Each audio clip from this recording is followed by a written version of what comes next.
दास गेले अशा पाश निवारणी, विषय तो त्यांचा झाला नारायण, नावडे जनधन माता पिता, निर्वाणी गोविंद असे मागे पुढे काहीच साकडे पडून दी, विषय तो त्यांचा झाला नारायण, नावडे जनधन माता पिता, तुका म्हणे सत्य कर्मा व्हावे साह्य, तुका म्हणे सत्य कर्मा व्हावे साह्य, घातली भय नरका जाणे, विषय तो त्यांचा झाला नारायण, नावडे जनधन माता पिता, पांडुरंगा करू प्रथम,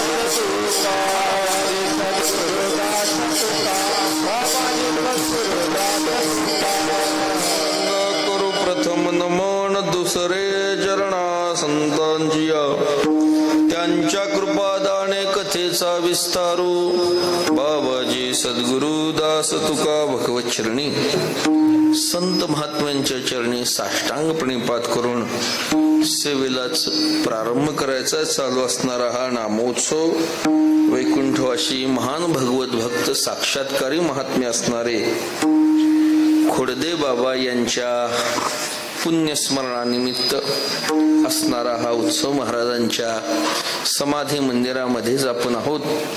गेली 28 वर्ष चालत आलेला हा उत्सव यंदाचं वर्ष आहे, 29वे वर्ष आहे.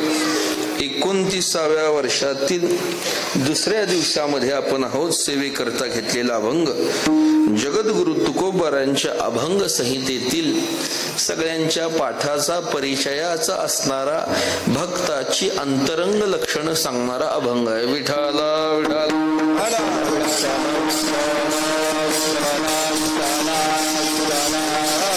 भक्त कुणाला म्हणावं, भक्ताचं स्वरूप काय, भक्त ऐसे जाणा. जाणा शब्दाचा अर्थ तुम्ही त्याला म्हणा, कुणाला म्हणा. या जाणापासून सगळा अभंग पुढे लावून घ्यायचा. जो देहाच्या ठिकाणी उदास आहे, ज्याच्या जवळ आशेचा पाश नाही, ज्याच्या समग्र वृत्तीचा विषय एक परमात्मा झालेला आहे, ज्याला जन आवडत नाही, धन आवडत नाही, माता पिता आवडत नाही, अशा भक्तावर काही आपत्काल आला तर त्याचा पाठीराखा परमात्मा आहे. काही समयाला मागे राहून, काही समयाला पुढे राहून परमात्मा त्याचं रक्षण करतो. असे जे भगवत भक्त आहेत ते मृत्यू लोकामध्ये सत्कर्म करण्याकरताच अवतीर्ण झालेला असतात. सत्यकर्म करणं याच्याकरताच त्यांचा अवतार आहे. आणि असं सत्कर्म करत असताना त्यांना नरकाला जाण्याची वेळ आली तरी जे आपलं सत्कर्म सोडत नाही त्याला भक्त म्हणा. विठाला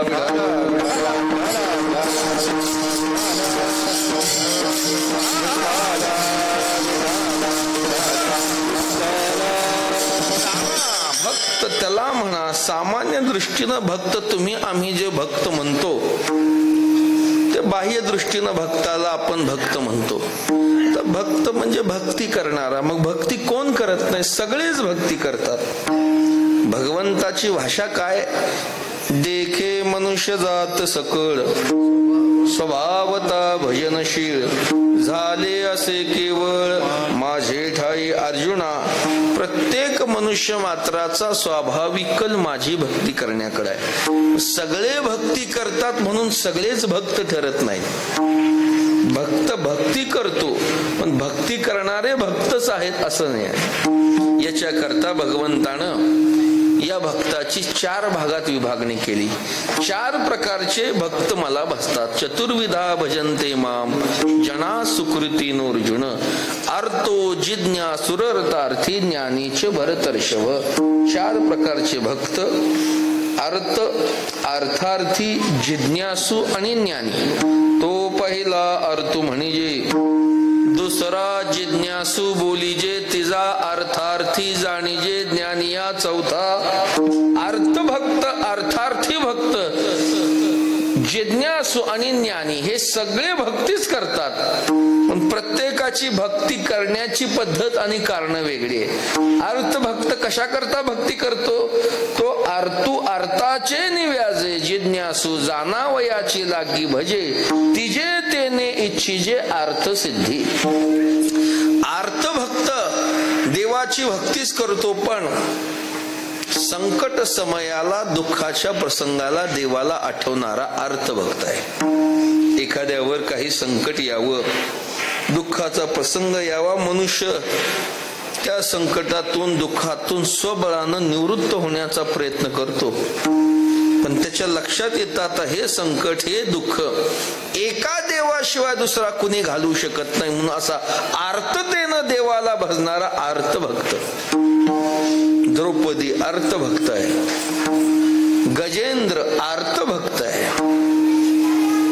गजेंद्राचा ज्या वेळेस पाय नखरानं धरला सरोवरामध्ये, आता गजेंद्र हा आकारानं, शक्तीनं नकरापेक्षा कैक पट मोठा आहे, पण गजेंद्राचं बळ, हत्तीचं बळ हे जमिनीवर आहे आणि मगराचं बळ हे पाण्यावर आहे, पाण्यात आहे.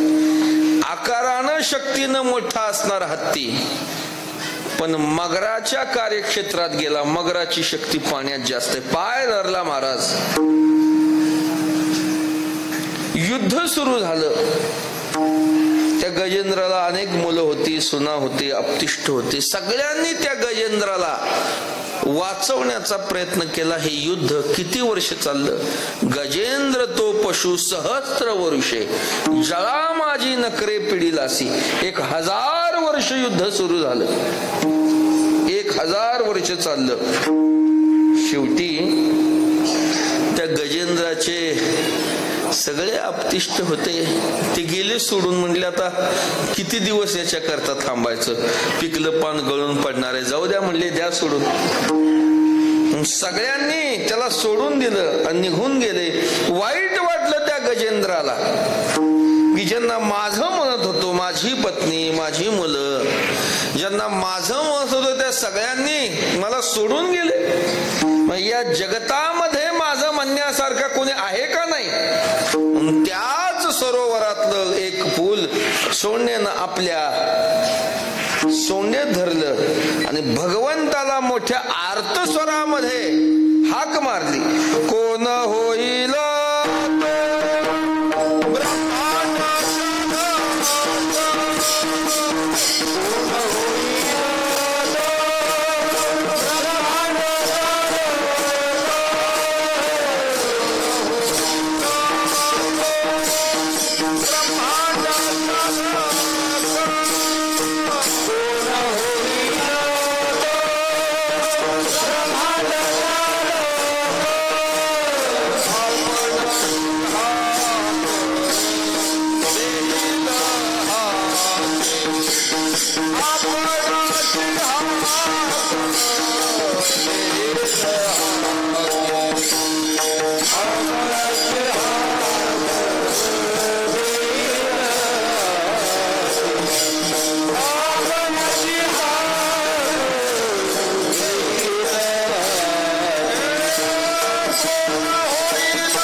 ब्रह्मांड चालक आपणची हाक देईल हाके. कोण हा?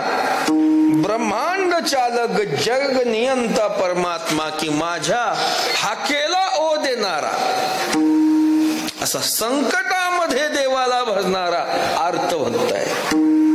दुसरा भक्त जिज्ञासू, जाणून घेण्याची इच्छा म्हणजे जिज्ञासा. देव स्वरूप जाणण्याकरता देवाची भक्ती करणारा जिज्ञासू. राजा परीक्षित जिज्ञासू भक्त आहे. तिसरा भक्त आहे अर्थार्थी.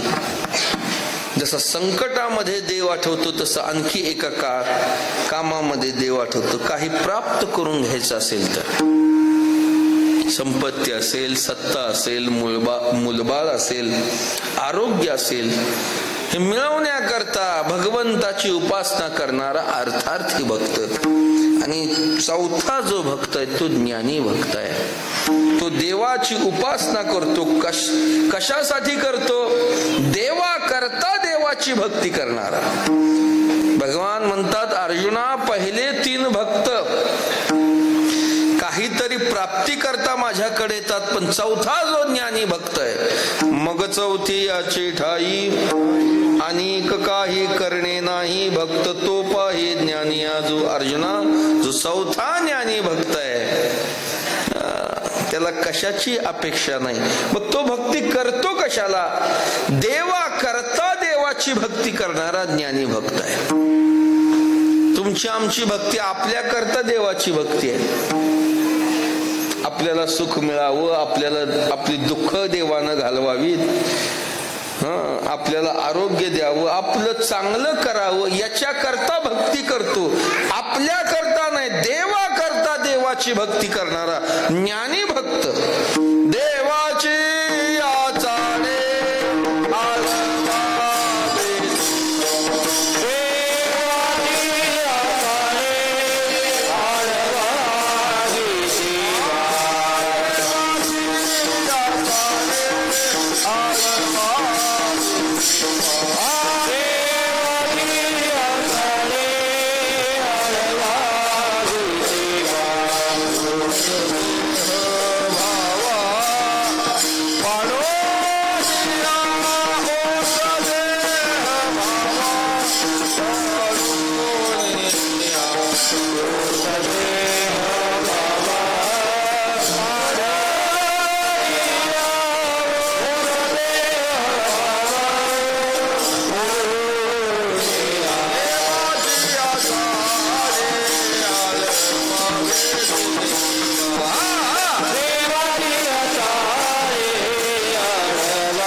शब्दाचा अर्थ इच्छा. देवा करता देवाला भजणारा जो ज्ञानी भक्त आहे,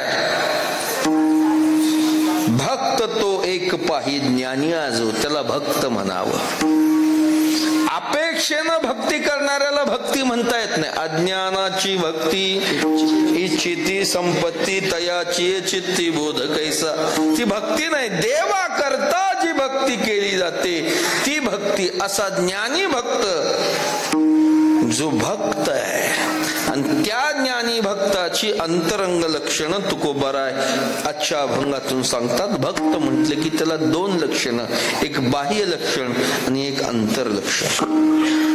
तुम्ही आम्ही ज्याला भक्त म्हणतो ते बाह्य वेशातून भक्ताला भक्त म्हणतो. गळ्यामध्ये माळ घातलेली आहे, कपाळाला गंध लावलेला आहे, पांढरे वस्त्र परिधान केलेला आहे, खांद्यावर पताका आहे. लोक म्हणतात वारकरी आहे, वैष्णव आहे. हा भक्ताचा बाह्य पेहराव आहे. बाह्य पेहराव भक्ताच्या बाह्य लक्षणातून भक्तच असेल असं सांगता येत नाही. हे परंपरा म्हणतात आम्हा अलंकार मुद्राचे शृंगार तुळशीचे हार वाहू कंठी. आम्ही हे भक्ताचं लेणं आहे. गोपी चंदन मुद्रा धारणे आम्हा लेणे वैष्णवा. गोपी चंदन उटी तुळशीच्या माळा हार मिळविती गळारे. हे भक्ताचा पेहराव आहे. पण भक्ताच्या बाह्य वर्णातून तो भक्तच असेल असं सांगता येत नाही. एखादा अनाधिकारी अपात्र अयोग्य समाजकंठक भक्तासारखा पेहराव करून स्वतःला भक्त म्हणून घेऊ शकतो. म्हणून वारीमध्ये सोहळ्यामध्ये आपल्याला याची प्रचिती येते. लोक वाऱ्याही करतात आणि चोऱ्याही करतात. वाऱ्याही करतात आणि चोऱ्याही करतात. वारकऱ्यासारखाच पेहराव घातलेला, धोतर नेसलाय, गंध लावलाय, मुद्रा ठोकल्यात, माळ घातलीय, भजन करतोय. लोकाला वाटतं वारकरीच आहे. दोघं मिळून आले पंढरपूरला. त्यानं सांगितलंय बघ मी आता चंद्रभागेच्या स्नानाला जातो. जो खरा वारकरी आहे माझ्या सामानाकडे लक्ष ठेव. मी आधी स्नान करतो मग तू स्नानाला जा. इथं फार चोऱ्या होतात. तो म्हंटला मी लक्ष ठेवूनच आलोय सामानावर. सामान ठेवलं गेला स्नानाला परत येतो. तो वारकरी नाही सामानही नाही. भक्ताचा पेहराव करून जगतामध्ये वावरणारे पुष्कळ आहेत. भक्ताच्या पेहरावातून भक्तच असेल असं सांगता येत नाही. संत चिन्हे लेवोनी अंगी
मिरविती जगी. संतांसारखा पेहराव करून जगतामध्ये वावरणारे पुष्कळ आहेत. सामान्य जीवाला भक्त अभक्त बाह्य वेशातून सारखा दिसतो. पण बाह्य वेश सारखा असला तरी अंतरंगात फरक आहे. ओळखायचा कसा? ज्ञानेश्वर महाराजांनी गोड सांगितले. भगवंताला विचारले देवा सांगा संत ते कवण संत ते कवण हे जानसी खून केशी राजा देवा. संत कुणाला म्हणावं त्याची खून मला सांगा. कारण लोक संसार तापातनं तापले म्हणजे गुरुच्या संताच्या शोधात हिंडतात. तापत्रय तापली गुरु तेगी वसिती भगवे दे कोणी म्हणते तारा स्वामी. तवती नेनती उपदेशाची रीती आन आन उपदेशिती. थकले निश्चिंती तैसे झाले. थकणं म्हणजे फसगत होणं. निश्चित फसगत होते. लोक संसार तापातनं तापले. काय खरंय म्हणले संसाराचं. कितीही मरमर करा काही करा शेवटी संसारात सुखच नाही. जाऊ द्या सगळं सोडून जाऊ. काही खरं नाही संसाराची. मग कुणीतर महात्मा पाहावा त्याच्याकडून अनुग्रह घ्यावा आणि आपलं जीवन व्यतीत करावं. म्हणून तापानं लोक तापून निघतात संसारातून बाहेर पडतात. आणि मग कोण पाहावा महात्मा तर बाह्य वेशातून. भगवे देखोनी म्हणती तारा स्वामी. भगवे वस्त्र परिधान केलेलं आहे, जटा वाढवलेल्या, दाढी वाढवलेल्या आहेत, माळावर माळा घातलेल्या आहेत, राहिलेला एकांतात राहतो. काय महात्मा आहे म्हणतात. त्याच्याकडे आपल्या उद्धाराची याचना करतात बाह्य वेशातून. ज्ञानेश्वर महाराज म्हणतात थकणं म्हणजे निश्चित फसगत आहे. कारण तुम्ही जसा तापून आलेला असता तसा तोही 4-2 वर्षापूर्वी तसाच आलेला असतो. त्याच्याकडे जातात. आमचा उद्धार बाह्य वर्ण सारखा अंतरंग वेगळा. फार गोड दृष्टांत दिलेत ज्ञानेश्वर महाराजांनी. कोणी एक प्राणी प्रवासे पिढीला स्नेहाळू देखिला बिबवा तिने तयाने स्नेह लाविला अंगी सुजला सर्वांगी तैसे झाले. पूर्वीचा काळ चालत प्रवास करायचा. एक प्रवासी चालत निघाला. उन्हाळ्याचे दिवस भल्या पहाटे चालत निघाला. चालून चालून शेवटी दिवस मावळाला मुक्कामाच्या ठिकाणी पोहोचला. आता चालल्यामुळे श्रम झाले, उन्हामुळे त्रास झाला. म्हणले मग पायाला काहीतरी तेल चोळावं आणि झोपावं. मग पायाला लावण्याकरता तेल घेतलं. त्यानं तेल घेतलं पण बिब्याचं तेल घेतलं. स्नेहाळू देखिला बिबवा तिने. त्यानं काय घेतलं? बिब्याचं तेल घेतलं आणि तेल लावून झोपला. पण सकाळी डबल झाला. सुजला सर्वांगी तैसे झाली. सगळ्या अंगाला सूज आली. तेलाचा बाह्य वर्ण एक, अंतरंग भिन्न. तसं भक्त अभक्त बाहेरून दिसायला सारखे, अंतरंगामध्ये भेद आहे. विठाला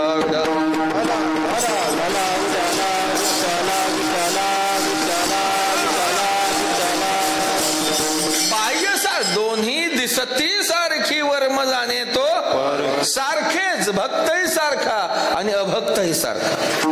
प्रसिद्ध सुभाषित आहे. काक काकहा पीक काकहा को भेदो पीक काकयो हो. कावळाही काळा असतो, कोकिळाही काळी असते. कावळा नेमका आपल्या या काळ्या रंगाचा फायदा घेतो आणि आपली पिलं त्या कोकिळेच्या घरट्यात नेऊन ठेवतो. कोकिळा नसताना ती कोकिळा बिचारी त्या काळ्या रंगाला भुलून कावळ्याच्याही पिल्लाचं आपल्याही पिल्लाचं सारखं संगोपन करते. तिला वाटतं हेही आपलं हेही आपलं आहे. पण भेद केव्हा कळतो? वसंत समये प्राप्ती. काक काकहा पीक काकहा. ज्यावेळेस वसंत ऋतू येतो त्यावेळेस कोकिळा ही मधुर स्वरात गात असते आणि कावळा मात्र ओरडत असतो. त्यावेळेस तिला कळतं की आपलं नव्हतं, रॉंग नंबर लागला. रंग काळा, अंतरंगामध्ये भेद. बगळाही पांढरा असतो न राजहंसही पांढरा असतो. हंस श्वेत बक श्वेत को भेदो बक हंसयो हो. बगळा पांढरा, राजहंस पांढरा. भेद कसा ओळखायचा?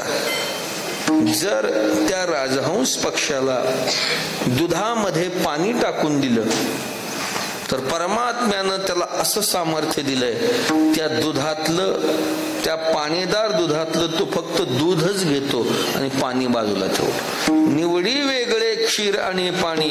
राजहंस दोन्ही वेगळं आली. राजहंस काय करतो? सलिली पै जैसे एक होणी मिनतले असे निवडोन राजहंस वेगळे कीजे. पाणी आणि दूध एकत्र दिलं. पाणीदार दूध म्हणजे आमच्या पंढरपूरचं प्रसिद्ध आहे बरं का. पंढरचं दूध कसं? पाणीदार दूध. जसं दाणेदार खत, कसदार भाजीपाला, तसं पंढरपूरचं पाणीदार दूध. लोक म्हणतात महाराज पंढरपूरला का हो म्हणजे तुमच्याकडे फार दुधात पाणी घालतात हो. म्हणलं आमच्याकडे दुधात पाणी घालत नाही, पाण्यात दूध घालून देतात. असं पाणीदार दूध दिलं तर राजहंस दूधच घेणार, पाणी बाजूला काढणार. भक्त अभक्त सारखा अंतरंगामध्ये भेद ओळखायचा कसा?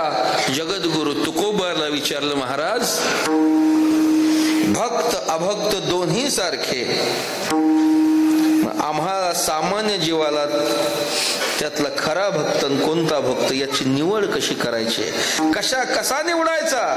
तुकोबराय म्हणतात बापा हो त्याच्या करता तर आमचा अवतार आहे. आम्ही वैकुंठाहून मृत्यू लोकामध्ये कशा करता आलो, काय खरं आणि काय खोटं याचा निवाडा करण्याकरता आलो. उजळावया आलो वाटा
निवाडा करण्याकरता निवडावं लागतं महाराज.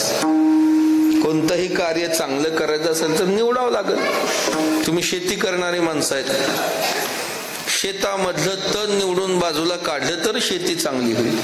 निवडावे तण शेती करावी राखण. महिला मंडळी दळण करत असताना दळणातून खडे निवडून काढावेत का धान्य निवडून बाजूला काढावं? कसं असतं तुमच्याकडे? दळण चांगलं असलं करायचं असेल तर खडे काढावेच. निवडावे खडे तरी दळणा ओझ घडे. निवडाल काय खरं आणि काय खोटं याचा निवाडा तुकोबाराने केला. भक्त अभक्त दिसायला सारखे, पण तुकोबाराय म्हणतात कुठपर्यंत दिसायला सारखे? जोपर्यंत माझी भेट होत नाही तोपर्यंत. कारण भक्त आहे का अभक्त आहे याची परीक्षा मला चांगली कळते. तुका म्हणे मज कळते चाचणी, बडबडीची वाणी अथवा सत्य. चाचणी शब्दाचा अर्थ परीक्षा.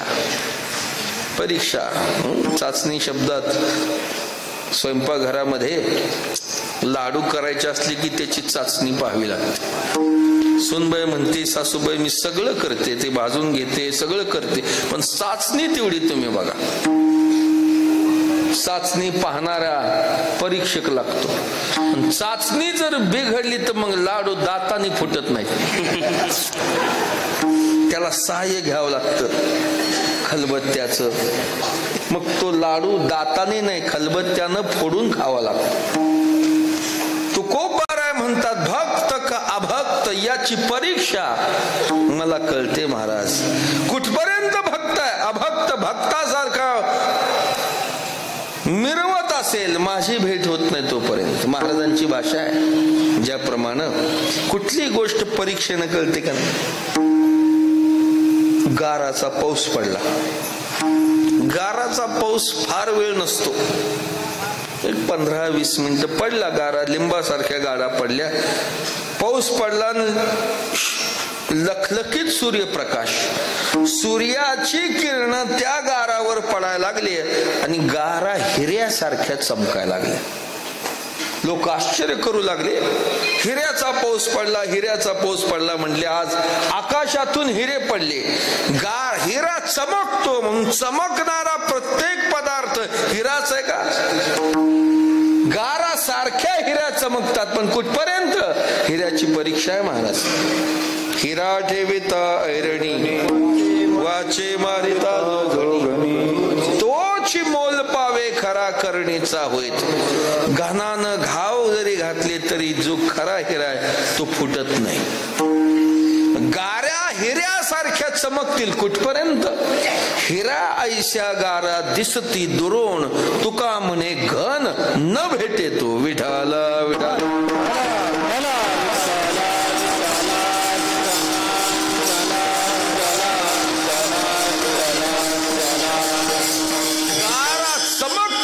सारख्या कुठपर्यंत? जोपर्यंत घनाची भेट होत नाही तोपर्यंत. तसा भक्त अभक्त भक्तासारखा पेहराव करून जगामध्ये वावरत असेल, पण कुठपर्यंत? महाराज म्हणतात जोवरी तोवरी संतपणाची या गोष्टी जव नाही भेटी तुकया सवे. किंवा जोवरी तोवरी माळा मुद्राची भूषणे जव तुकयाचे दर्शन झाले नाही तोपर्यंत, की जोपर्यंत तुकोबाराय म्हणतात माझी भेट होत नाही तोपर्यंत. मग खरा भक्त कोणता महाराज? कोण ओळखू शकतो खरा भक्त? जो ती अवस्था ती स्थिती त्या स्थितीत असेल त्यालाच. भक्ताचा महिमा भक्तची जाणती तुका म्हणे अंगे व्हावे ते आपण. ती स्थिती अंगी जो अनुभवत असेल त्यालाच भक्त कळतो. तुकोबाराय त्या अवस्थेत. कोण खरा भक्त? तुकोबाराय आहे त्याला भक्त म्हणतात. जाणा पहिलं लक्षण केलं, जे देही उदास, जो देहाच्या वर उदास आहे तो भक्त जाणा.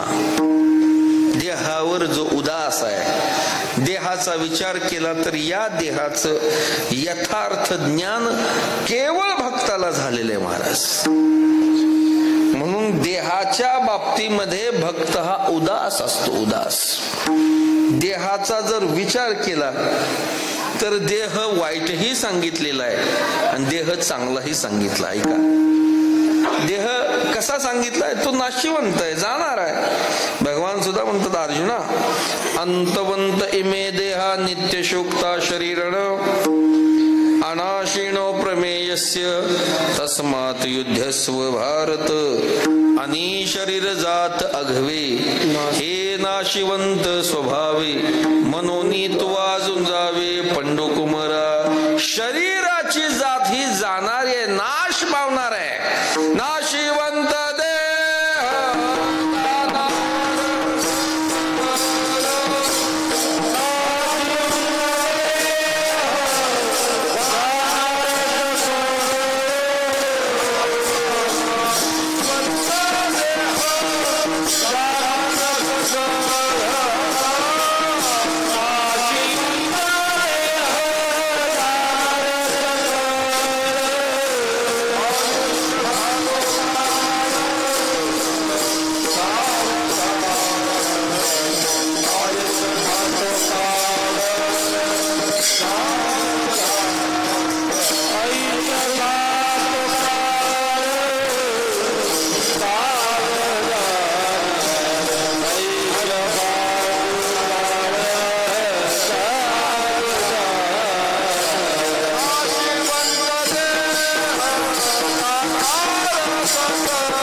सकळ जाणार आहे. नाशिवंत देह नाशेल हा जाणा.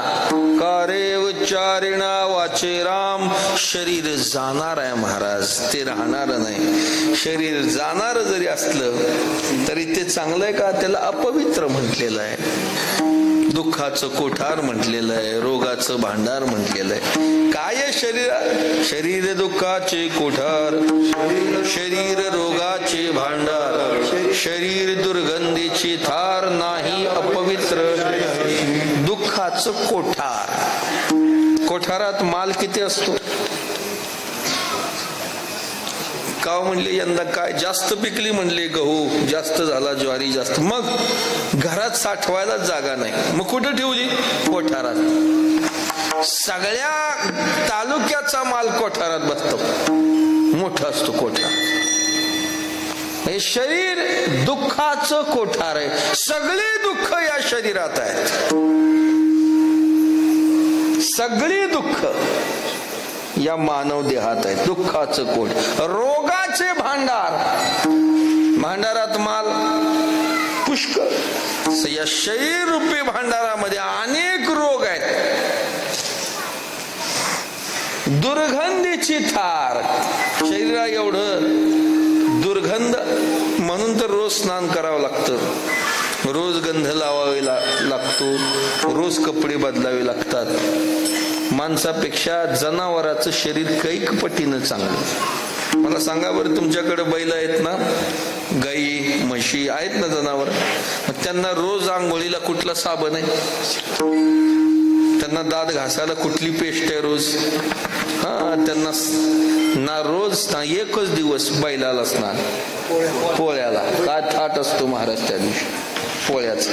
पोळा हा दिवस बैलातलाच, त्याच्याकडे बघून त्या दिवशी वाटतं जाऊ द्या, इतका थाट. त्याला स्नान काय, त्याला साबण काय, त्याला रंगरंगोटी काय.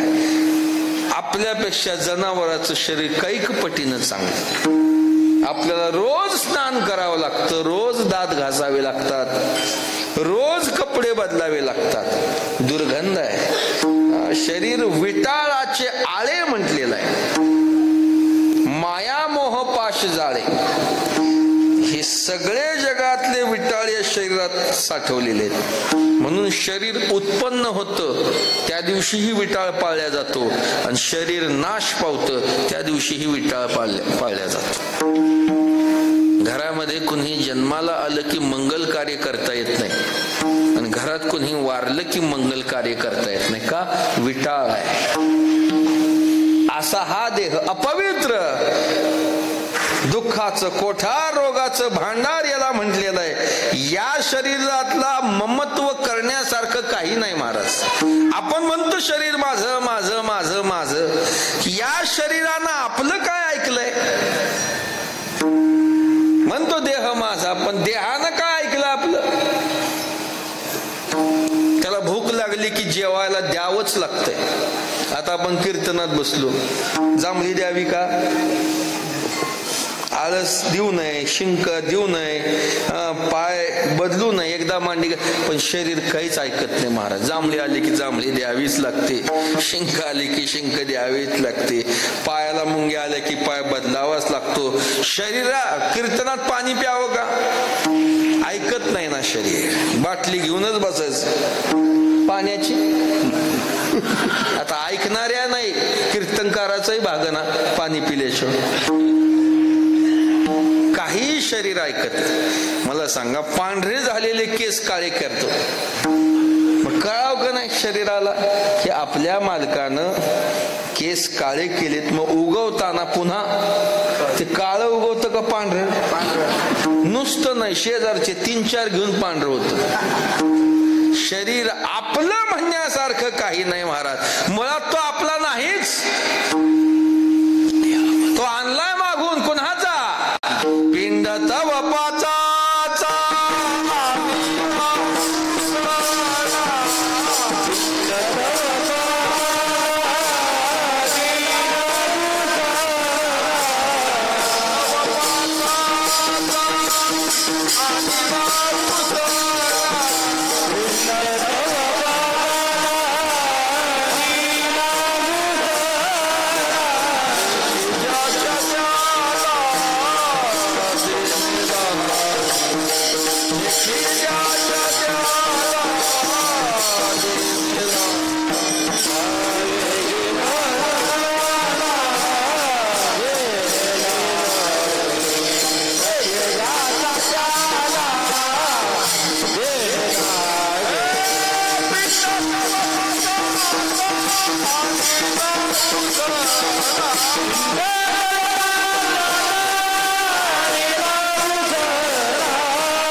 जी गोष्ट उसनी असते त्याच्यावर मालकी हक्क चालत नाही.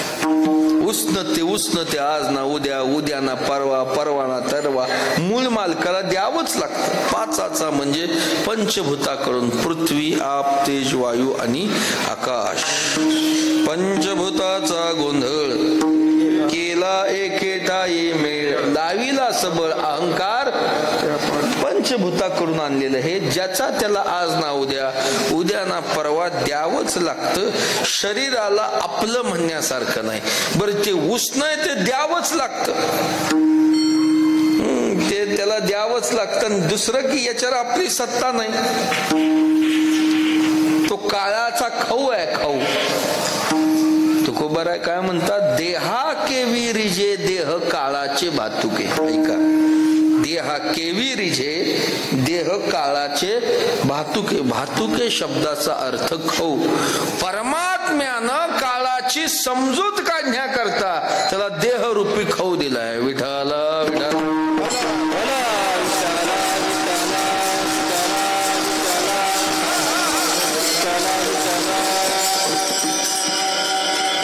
परमात्म्यानं खाऊ कशा करता असतो, समजूत काढण्याकरता. मुलाची समजूत काढण्या, तू शांत बस तुला खाऊ देते. मग ते मुलगा खाऊ मिळाला की शांत बसत. पूर्वीच्या काळामध्ये मुलांना आठवड्याच्या बाजारा दिवशीच खाऊ मिळायचा. आताच तसं नाही. आताची पोरांना रोज खाऊ नाही तर आई बापाला खाऊ. त्याला आठवड्याच्या बाजारालाच खाऊ. ते वाट पाहायचं त्या दिवसाची, कधी बाजाराचा दिवस आला की वडिलांना सकाळी, तुम्ही गेले नाही का बाजारला? हो आणा बर का, आपलं लक्षात आहे ना? हो आणतो बाळ्या खाऊ. गेले बाबा बाजारला, येतील आता जेव्हा दुपारी 11-12च्या गाडीत. नाही आले. आले का बाबा? नाही आले. 12च्या गाडीत नाही आले. 3च्या येतील. वाट पाहत ते 3ची गाडी नाही आले. 3च्या नाही आला. मुक्कामी गाडीनं निश्चित येतील 9च्या. एरवी 8ला झोपणार पोरग त्या दिवशी 9 वाजेपर्यंत जागतं खाऊसाठी. आणि एकदा बाजारावरून वडील आले की पहिली पिशवी कुठे खाऊ. तसा काळ यार आपल्या शरीर रूपी खाऊची वाट पाहतोय. घडी घडी काळ वाट याची पाहे, अजून किती आहे अवक. वाट पाहतोय, जाणार आहे. देह नाशवान म्हणजे काळाचं खाऊ आहे. देह जाईल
किती वेळात काळ नेतो या देहाला. एकदा काळाची वेळ आली की मग हे काळा नळाची कुंडी, घातली लोनियाची उंडी, माशी पंख फाकडी तवहे सरे. किती क्षणात काळ देहाला घेऊन जातो. अग्नीमध्ये लोण्याचा गोळा टाकला, किती वेळ संपायला? टाकेपर्यंतच. एकदा टाकलं की संपलं. ज्ञानेश्वर महाराजांना हे कमी वाटलं माऊली, म्हणून पुढे म्हणतात, माशी पंख फाकडी तवहे सरे. माशीला पंख फडकवायला किती वेळ लागतो? तेवढ्या क्षणामध्ये काळ या शरीराला घेऊन जातो महाराज. नाशिवंत जाणार आहे. भक्ताला ज्ञान आहे या देहाच्या बाबतीत, जाणतात ते उदास आहेत. म्हणजे तरी जो या देहावरी उदास ऐशिया परी उखिता जैसा बिडारी बैसला असे. तसा एखादा वाटसरू दुसऱ्या वाटसरूच्या बिडाराविषयी उदास आहे. 2 वाटसरू एकत्र निघाले मुंबईहून नगरला उतरायचं. दोघं एकाच बाकड्यावर मग उतरले नगरला. सकाळची वेळ. ते म्हणले जरा माझ्या सामानावर लक्ष ठेवा, मी हातपाय धुवून येतो. त्यानं सामान ठेवलं. मग त्या स्टेशनवर सकाळची वेळ ती झाडलोट करणारी मंडळी आली, झाडायला लागली. झाडता झाडता हे सामान कोणाचं आहे? तो मूळ मालक होता, तो म्हणतो माझं आहे. मग त्यानं बाकड्यावर ठेवलं. हे दुसरं, तेही माझं आहे, त्याचंही माझं म्हणतो, दुसऱ्याचंही माझं म्हणतो. कुठपर्यंत? मूळ मालक येईपर्यंत. एकदा आलं की त्याच्या ताब्यात देणार. भक्त त्या न्यायानं देहावर उदास. किंवा आता जयाचे जैसे लेणे, अंगावरी आहाच वणे, तैसे देह धारणे उदास तयाचे. ऐका, उसने मागून आणलेले दागिने, त्या दागिन्याविषयी घालणारा जसा उदास आहे, तसा महात्मा शरीराविषयी उदास आहे. विठाला विठाला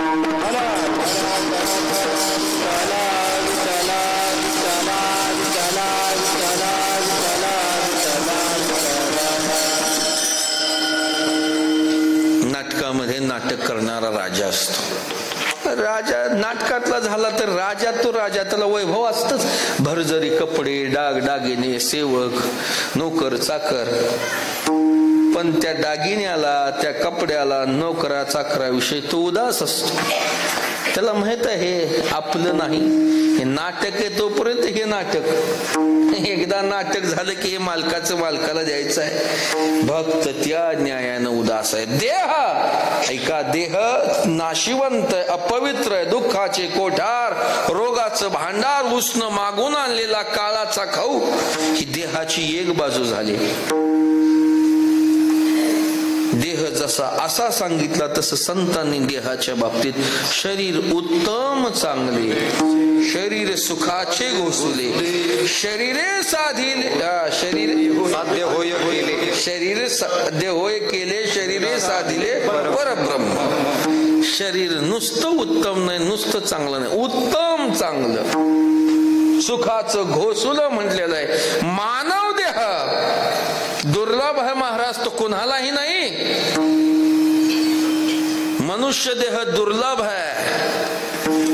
आपल्याला वाटतं जन्म मिळाला की पुन्हा जन्म, तसं नसतं. तुम्ही शेती करणारी माणसं आहेत, लोकांचा समज असा आहे गहू पेरला की गहू येतो, ज्वारी पेरली की ज्वारी येते, ऊस लावला की ऊस येतो.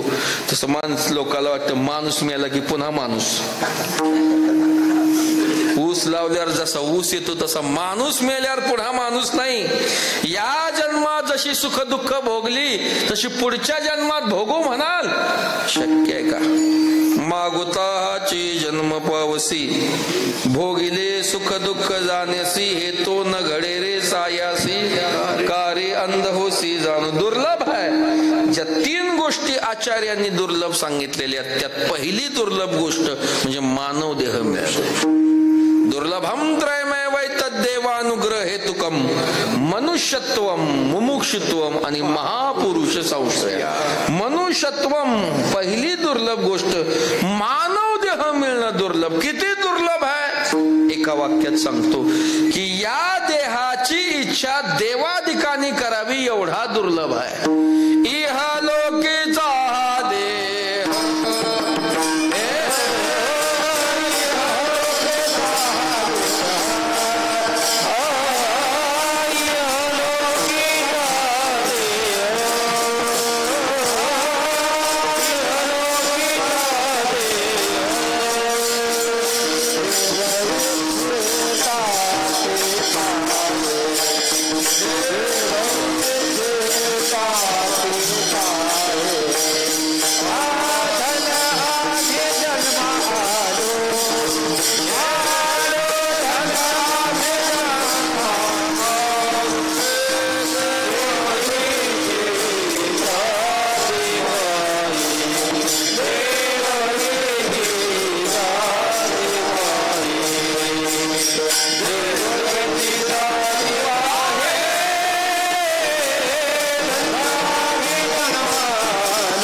स्वर्गस्थ देव तुमच्या आमच्याकडे बघतात म्हणतात काय भाग्यवान आहेत ही माणसं, मानव देह प्राप्त झाला.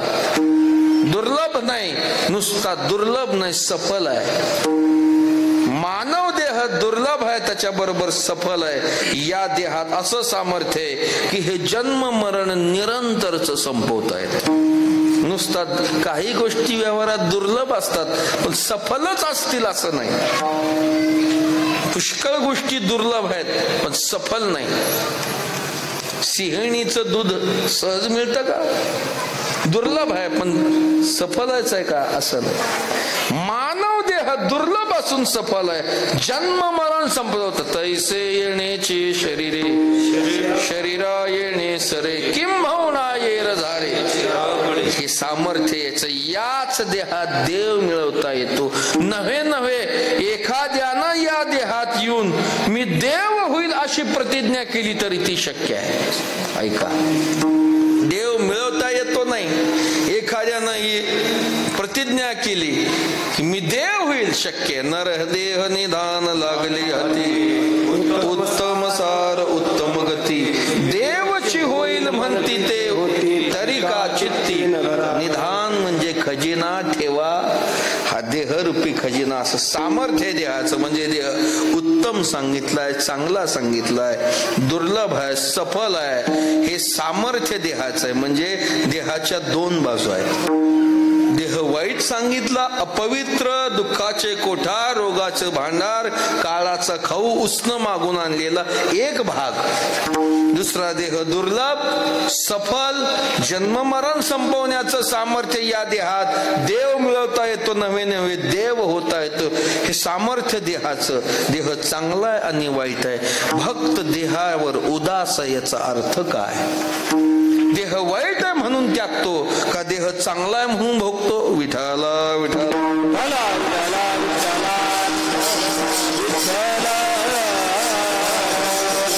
उदास शब्दाचा अर्थ शरीराला क्लेश देणं म्हणजे उदास नाही. शरीराला क्लेश देणं म्हणजे उदास नाही. लोकांना वाटतं भक्त म्हण याला कशाला चांगलं खायला, याला कशाला चांगलं राहायला, काही संबंध नाही याचा त्याचा. अरे शरीर चांगलं तर परमार्थ. कथेची सामुग्री. देह वाईट म्हणून टाकतो का देह चांगला म्हणून भोगतो? उदास शब्दाचा अर्थ तटस्थ. ऐका, देहाचा भोगही घ्यायचा नाही, देहाचा त्यागही करायचा. या उदास शब्दाचा अर्थ नाथ महाराजांनी भागवतात सांगितला. 3 ओव्यामध्ये नाथ महाराज भक्त उदास असतो म्हणजे काय? ऐका. देहा ऐसे ओखटे, पृथ्वी माझी नाही कोठे, देहा ऐसे गोमटे, पाहता न भेटे त्रैलोकी. देहासारखं ओखट वाईट, पृथ्वी माझी नाही कोठे. देहासारखं चांगलं त्रैलोक्यात नाही. वाईट पृथ्वीत नाही, चांगलं त्रैलोक्यात नाही. पुढे ऐका. ओखटे म्हणून त्यागावे, तै मोक्ष सुखासी नागवावे, का गोमटे म्हणून भोगावे, तै अवश्य जावे नरकाशी. काय गंमत आहे बघा. शरीर वाईट म्हणून जर तुम्ही त्याचा त्याग केला तर मोक्ष नाही, आणि शरीर चांगलं म्हणून भोगला तर अवश्य जावे नरकाशी. बहुतेक जीवाची दृष्टी देहाकडे बघण्याची भोगाचीच आहे. लोकांना वाटतंय कुठं पुन्हा शरीर, चांगलं खावा, चांगले कपडे घाला, कष्ट प्रयत्न न करता भरपूर पैसे जवळ असावे, ही भावना आहे देहाकडे बघायची. ल्यावे खावे बरे असावे सदैव शब्द महत्वाचा. रोज चांगलं खावं, कधी कधी नाही, रोज चांगले कपडे घालावे, रोज राहावं सदैव. अशी देहाकडे दृष्टी असणाऱ्याला तै अवश्य जावे नरकास. त्याला नरकाला जावं लागतं. मग नेमकं काय करायचं? नाथ महाराज उत्तर देतात. तरी ते त्यागावे ना भोगावी, मध्यभागी विभागावे, आत्मसाधनी लावावे, निज स्वभावे हिता लागी. त्याचा भोगही घ्यायचा नाही, त्याचा त्यागही करायचा नाही. मग हे शरीर परमात्म प्राप्ती करता लावणं म्हणजे उदास. विठाला विठाला.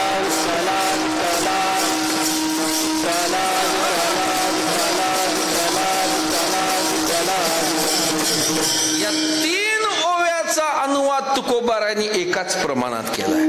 शरीर दुःख नेदावा भोग,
शरीर दुःख नेदावा भोग, त्यावे दुःखही द्यायचं नाही, शरीराला भोगही द्यायचा नाही.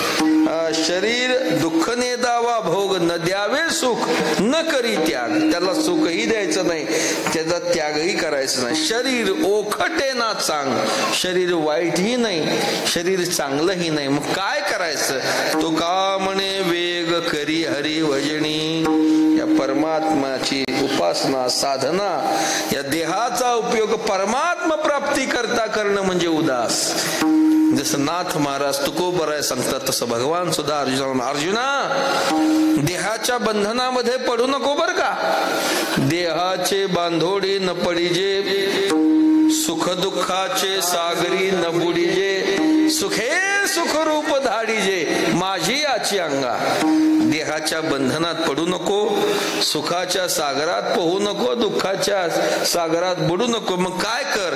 सुखे सुखरूप धाडीजे माझी याची अंगा. संत देहाचा भोगही घेत नाही, देहाचा त्यागही करीत नाही, या देहानं परमात्मा प्राप्ती साधना करतात. म्हणून तुकोबराय म्हणतात आता आम्ही झालो उदासीन देही, एका वेन चाड नाही भक्त ऐसे जाणा, जे देही उदास गेले अशा पाश निवारोणी, विषय तो त्यांचा झाला नारायण, नावडे जनधन माता पिता विठोबा.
संपली, 9 वाजलेले. आता सगळा अभंग राहिलाय, जास्त नाही, 10 मिनिटं घेतो आपण. उशिरा उभारलो होतो, 10 मिनिटं चालेल ना? हो, 10-15 मिनिटं घेतली तर. पुन्हा जेवण आहे ना? जेवण पुन्हा आहे ना? मग काही काळजी नाही, मग जात नाहीत कुठे. 10 काय 10 वाजले तरी काय. भक्त ऐसे जाणा जे देही उदास, गेले अशा पाश निवारुणी, विषय तो त्यांचा झाला नारायण, नावडे जनधन भक्त देहाच्या ठिकाणी उदास आहे. उदास शब्दाचा अर्थ देहाच्या बंधनापासून मुक्त आहे. देह चांगलाही नाही, देह वाईटही नाही. देह चांगला म्हणून भोग घेत नाही, देह वाईट आहे म्हणून त्याचा त्याग करत नाही. तर देहरूपी साधनानं परमात्मा रूपी साधना करतात, ते त्या साध्याकरता देह लावतात. म्हणजे ते उदास आहेत आणि त्यांच्याकडे कुठलाही आशेचा पाश नाही. गेले आशा पाश निवारोणी. पाश म्हणजे जे बांधण्याचं काम करतात त्याला पाश म्हणा. परमार्थ मार्गाने क्रमणा करत असताना काही पाश आहेत. तुकोबरायांनी हे पाश काढ देवाला सांगितले. आस भय चिंता लज्जा काम क्रोध तोडावा संबंध यांचा माझा. या आस म्हणजे आशा, भय चिंता लज्जा काम आणि क्रोध हे पाश आहेत. यातला प्रधान पाश काय असेल तर आश म्हणजे आशा. भक्त म्हटला की तो निरपेक्ष पाहिजे. भक्ताच्या ठिकाणी आशा नकोय. 12व्या अध्यायामध्ये भक्ताचं लक्षण करताना काय केलेलं आहे? अनपेक्ष सुचिर दक्ष उदासीनो गतव्यथा जयाची ठाई पांडवा अपेक्षे नाही रिघावा सुखाची चढावा जयाचे असणे. भक्त म्हटला की त्याच्याकडे आशा नकोय. आशय सगळ्या जगाला बांधलेली आहे, पण तुकोबरा म्हणतात त्या बंधनामध्ये आम्ही नाही. बंधनाचा तोड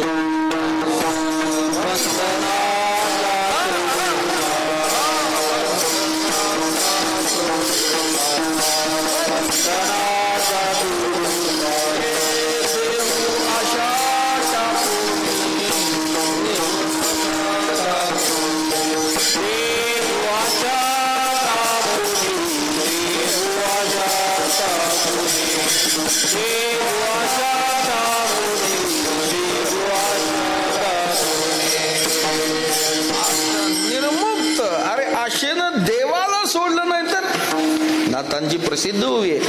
आशा उपजली अनंतासी नीच वामनत्व आले. आशेने दीन केले देवासी कथा कायसी तर जगाचा जो नित्यदाता आशेने केला भिके सावता. वैराच्या द्वारी झाला मागता द्वारपालता तेने त्यास. देवाला आशा उत्पन्न झाली म्हणून वामन व्हावं लागलं. वामन म्हणजे लहान. बळीच्या दारात हात पसरावं लागलं. म्हणून तुकोबराय म्हणतात देवा तू इतर बाबतीत आमच्यापेक्षा मोठा आहे, संपन्न आहे, बलवान आहे, सत्ता संपत्ती अधिकार सगळ्याच बाबतीत मोठा आहे, पण आशेच्या बाबतीत आम्ही भक्त तुझ्यापेक्षा बलवान आहोत. तुका म्हणे आम्ही देवाहुनी बळी झालो हे निराळी ठेवून आशा गेले आशा पाश निवारोणी. अशा भक्ताच्या समग्र वृत्तीचा विषय एकच. विषय तो त्यांचा झाला नारायण नावडे जनधन माता पिता. भक्त म्हटला की विषय एकच परमात्मा. आपला विषय एक होत नाही महाराज. आपला विषय एक नाही. अनेक बुद्धीचे तरंग क्षणोक्षणा पालटे रंग धरू जाता संग तो होय. एक विषय होत नाही. 5 विषय शब्द स्पर्श रूप रस आणि गंध. इंद्रियांना विषय लागतो. ऐका, इंद्रिय विषयाशिवाय राहू शकत नाहीत. या विषया वाचवणे काही आणि का सर्वथा रम्य नाही हा स्वभावच पाही इंद्रियाचा. अर्जुना, विषय भोगणं हा इंद्रियाचा स्वभाव आहे. इंद्रिय विषयाशिवाय राहू शकत नाही. विषयाशिवाय राहू शकत नाही. मग किती विषय दिल्यावर इंद्रियाचं पोट भरतं? पोटच भरत नाही महाराज. सतत विषय लागतात इंद्रियाला. मग संतांनी काय केलं? संतांनी एकच केलं महाराज. या विषयाचं अधिष्ठान परमात्मा केलं आणि समग्र इंद्रियाचा विषय परमात्मा करून टाकला. बोलावा विठ्ठल पाहावा विठ्ठल.